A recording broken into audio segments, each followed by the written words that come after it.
pelajar, saya Cikgu Kartik, Guru Pengajian Perniagaan Pusat Tingkat Tanam SMK Tinggi Setapak Kuala Lumpur. Kita sambung dengan bahagian yang kedua berkaitan dengan pengorganisasian. Okey.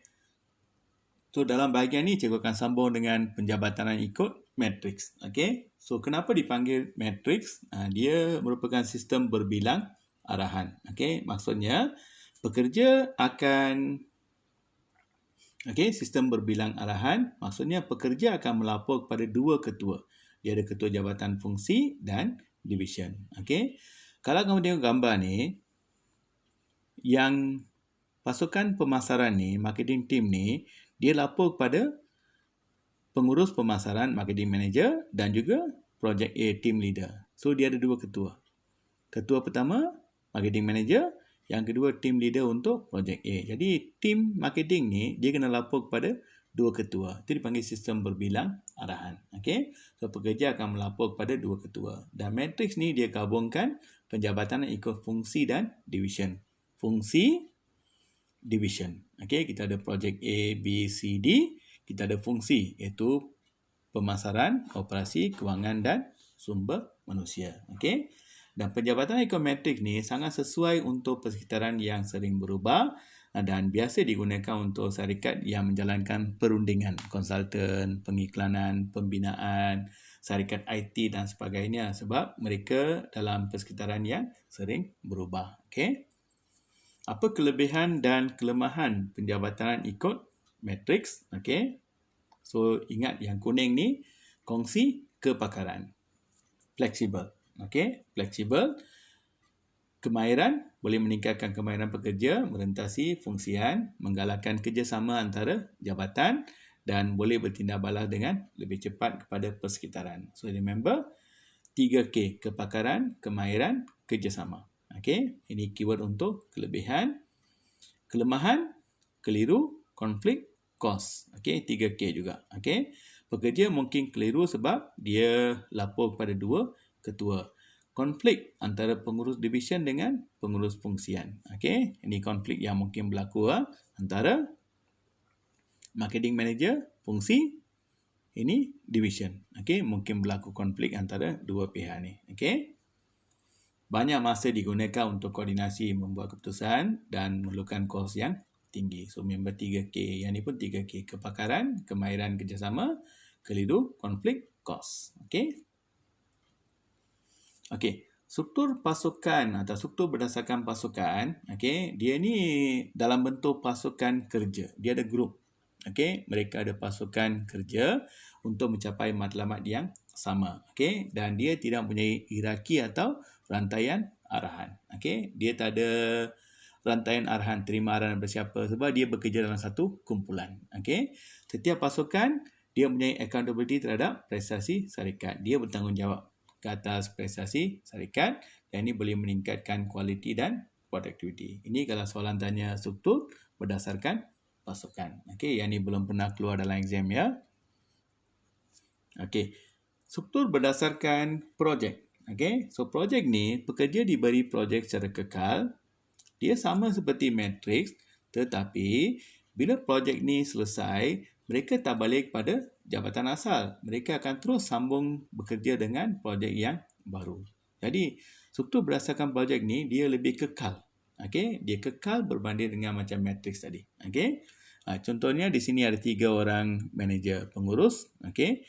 Kita ada analis, arkitek, tester. Ini untuk projek pertama.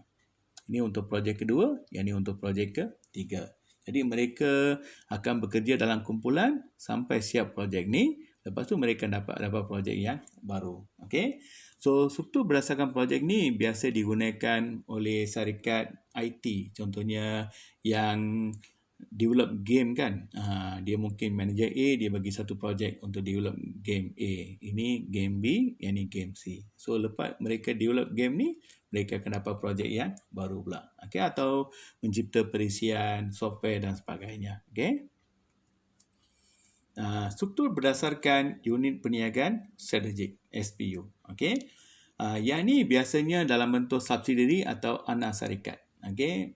Mungkin dia anak syarikat ataupun mungkin dia meliputi semua keseluruhan syarikat. Keyword yang kamu kena hafal untuk SBU ialah strategi dan objektif berbeza dengan syarikat Indo. Maksudnya, setiap SBU ni dia ada objektif yang berbeza berbanding dengan syarikat Indo atau dipanggil holding company. Okay? So, strategi untuk SBU pertama dengan syarikat Indo ni berbeza.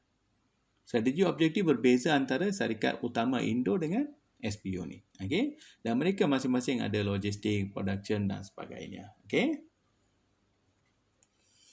Struktur organisasi tanpa sempadan. Yang tanpa sempadan pula, yang tidak berstruktur. Maksudnya dia tak ada rantaian arahan, tiada had dalam jangkauan kawalan dan penjabatanan digantikan dengan otoriti pasukan.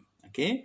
Dan struktur ni menekankan fleksibiliti dan tindak balas yang cepat. Okay? Ini sesuai untuk syarikat multinasional. Okay? Struktur organisasi tanpa sempadan. Okey, kita perhatikan contoh soalan. Okey. Kalau kamu perhatikan gambar raja ni, dia ada pengarah urusan, dia ada pengurus lini dan dia ada pengurus projek ABC. Staf kewangan, dia lapor kepada 2 ketua. So, apakah jenis penjabatanan? Jawapan dia, matriks. Okey. Nyatakan 2 kelebihan dan 2 kelemahan, kongsi kepakaran, fleksibel. Okey. 2 kelemahan, konflik, masa. Atau boleh guna 3K, 3K. Okey. Kelebihan, kelemahan untuk matriks. Okey. Jelaskan jenis penjabatanan berikut. Jelaskan. Jadi kamu kena bagi contoh. Okey. Penjabatanan mengikut unit perniagaan strategik ialah setiap peniaga mempunyai strategi dan objektif yang berbeza dengan syarikat Indo. Bagi satu maksud dan boleh berikan satu contoh. Okey. Unit perniagaan strategik Bank Cempaka ialah Cempaka Investment Bank dan Cempaka Kredit Berhad. Ini subsidiari untuk Bank Cempaka. Okey. Penjabatan mengikut projek bermaksud pekerja diberi projek secara kekal dan bila siap, mereka tak balik pada jabatan asal tapi terus sambung dengan projek baru. Contohnya, sebuah syarikat pembinaan, syarikat teknologi maklumat dan IT menggunakan struktur pasukan untuk membangunkan software atau perisian. Itu projek. Okey. Kajian kes. Okey. Kumpulan perbankan MBBS merupakan kumpulan perbankan berasal dari Malaysia yang menawarkan pelbagai perkhidmatan kewangan. Okey, dia ada perbankan komersial, insurans, pelaburan dan sebagainya. Struktur perbankan MBBS disusun mengikut unit strategik. Dah ada jawapan dah. Dia kata unit strategik yang meliputi MBBS Islamic Bank, MBBS Syariah Indonesia, MBBS Investment Bank. Okey. MBBS Bank juga beroperasi di beberapa negara termasuk Singapura, Indonesia, Cambodia, Myanmar dan sebagainya. Jelaskan reka bentuk organisasi. Okey, 10 markah.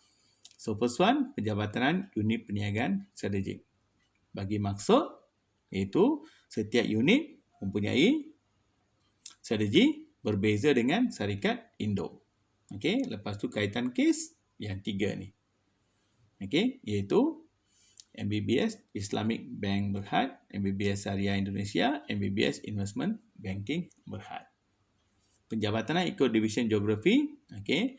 Aktiviti kerja dikelompok mengikut kerja di kawasan atau lokasi yang sama. We know geografi, dia sebut nama negara kan. So, kaitan kes, operasi MBBS di Singapura, Indonesia, Cambodia, Myanmar dan sebagainya. Okey. Okey, itu saja pelajar. Okey, so jangan lupa subscribe video cikgu, like dan share dengan kawan kamu. Dan kalau ada sebarang kemuskilan, komen, cikgu akan bantu kamu ya. So, keep study. Okey, work hard and wish you good luck. Okey, bye.